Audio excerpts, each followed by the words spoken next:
So the purpose of using the engine on the service module for this is to save propellants in the limb to increase the hover time. And particularly in the Frau Morrow area, it's by far the most rugged landing site that we've tried so far. And by using propellants out of the command service module, it gives the limb this additional 7 to 8 seconds of hover time, which may sound small, but is quite significant when you're down among the rocks. Asked about the big Saturn V and this is first flight, astronaut Russo made these comments. Well, it's a mighty impressive sight to see the big stack move out. I'd say certainly I'm ready to go. We'll be well prepared, well trained, and we've had several crews brief us on what it's like and the vibrations and so forth. But I think probably the actual launch has got to be a new thing and exciting, and I'm really looking forward to it. Apollo 14, readying now for this country's third manned lunar landing.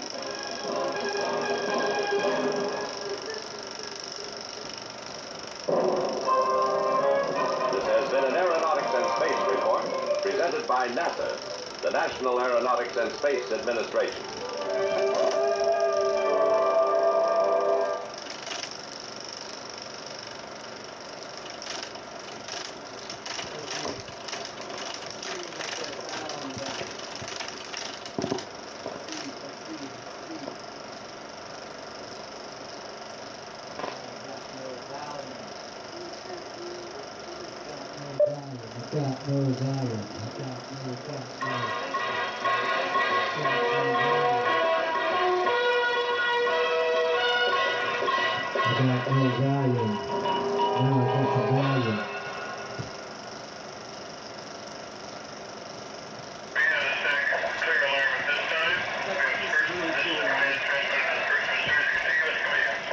These scientists and engineers are giving commands to the Pioneer 11 spacecraft 500 million miles away.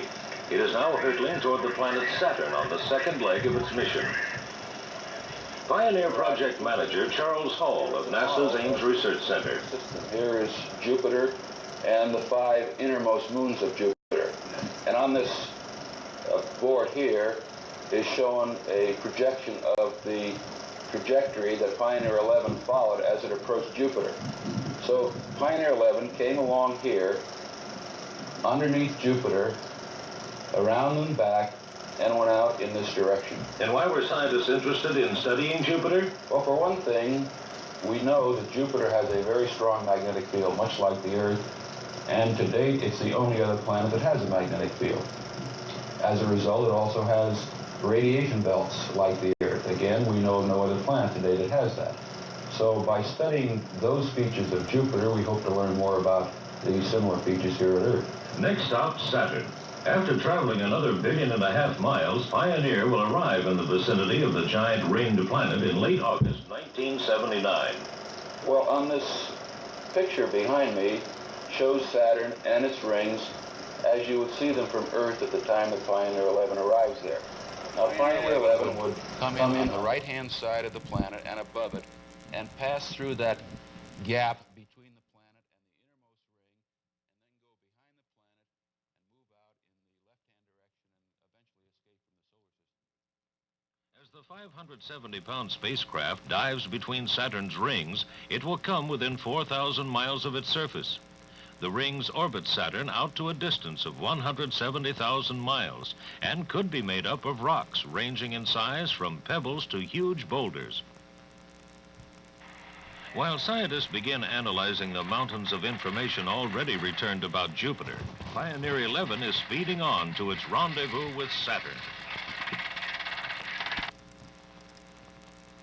We have 3,000 miles range to go.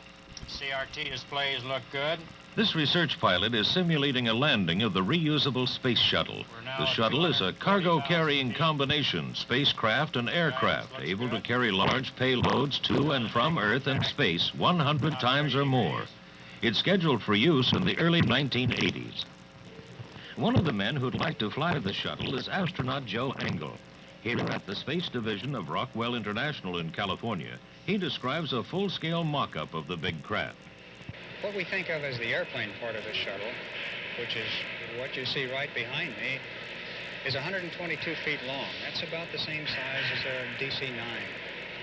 Has a wingspan of 88 feet, and probably it's a little bigger around than a normal cargo-carrying airplane.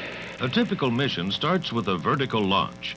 After use, 2 solid rocket booster engines are jettisoned and recovered by parachute. Once in Earth orbit, the shuttle will conduct experiments or rendezvous with satellites, whatever the mission is. When ready, the shuttle re-enters the Earth's atmosphere, landing at an airport like a conventional plane. The shuttle offers a great deal more flexibility than conventional launch systems. In the first place, the most obvious is that you can return satellites that have malfunctioned and can't be repaired in space. Bring them back down, repair them, and take them back up and insert them in orbit. Okay, we're at 240. The reusable space shuttle, feet. Earth orbital commuter of the future. 100 feet per second. This has been an Aeronautics and Space Report presented by NASA, the National Aeronautics and Space Administration.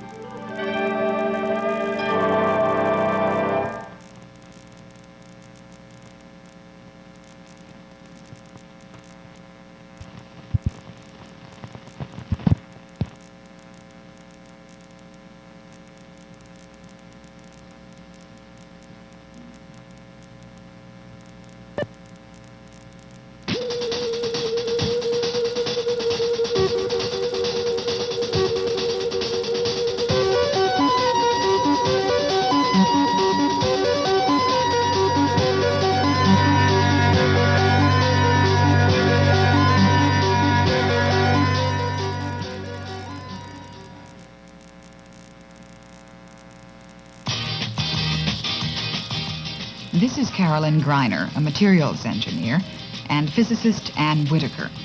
The place is NASA's Marshall Space Flight Center in Huntsville, Alabama. Both hope to be among this country's first women to travel into space. They, like several others, have been practicing, simulating space work on the ground. Diving into a tank filled with 1.5 million gallons of water is just one example.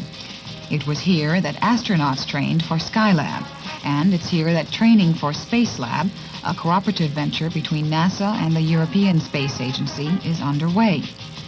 Spacelab will fit into the payload section of the airplane-like shuttle now being built for missions beginning in 1980. Carolyn Greiner describes the underwater work. And what we get out of working in the neutral buoyancy simulator is the handling of experiment packages, of experiment hardware, in something that closely approximates the zero-gravity environment. It is not the same because the drag of the water, that is the resistance of the water itself to the motion of a piece of equipment in the neutral buoyancy facility, is somewhat different than that you would feel in zero-G. If you pushed a box across the capsule in zero-G, it would just keep going unimpeded. There's no real resistance there to stop it. However, as you know, if you push something in water, it'll go a certain distance and it will tumble and start falling. There is a difference there. The handling of equipment is very much similar to that in zero-G. You start something turning, it'll tend to keep turning.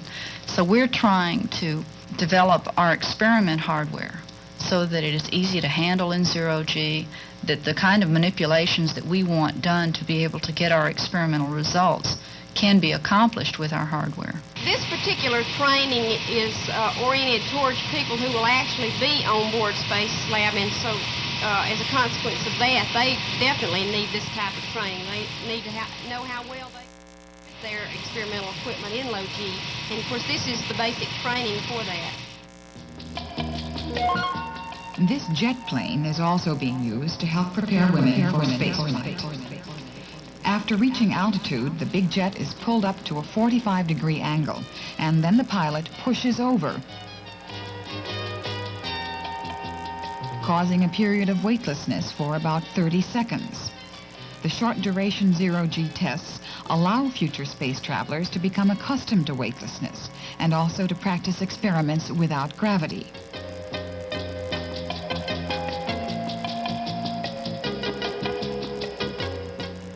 At At NASA's Ames Research Center near San Francisco, 12 nurses went through 5 weeks of medical tests to help set standards for non-astronaut passengers on the space shuttle and to investigate responses to spaceflight conditions. Go. 3, 2, 1, go. For example, the low acceleration forces experienced during long-duration shuttle re-entry into the atmosphere were simulated on a centrifuge.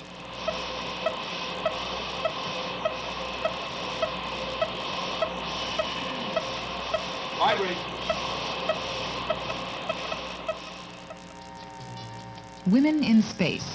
With the space shuttle moving from the design stage to production, women are expected to play a major role in this country's future flights beyond Earth.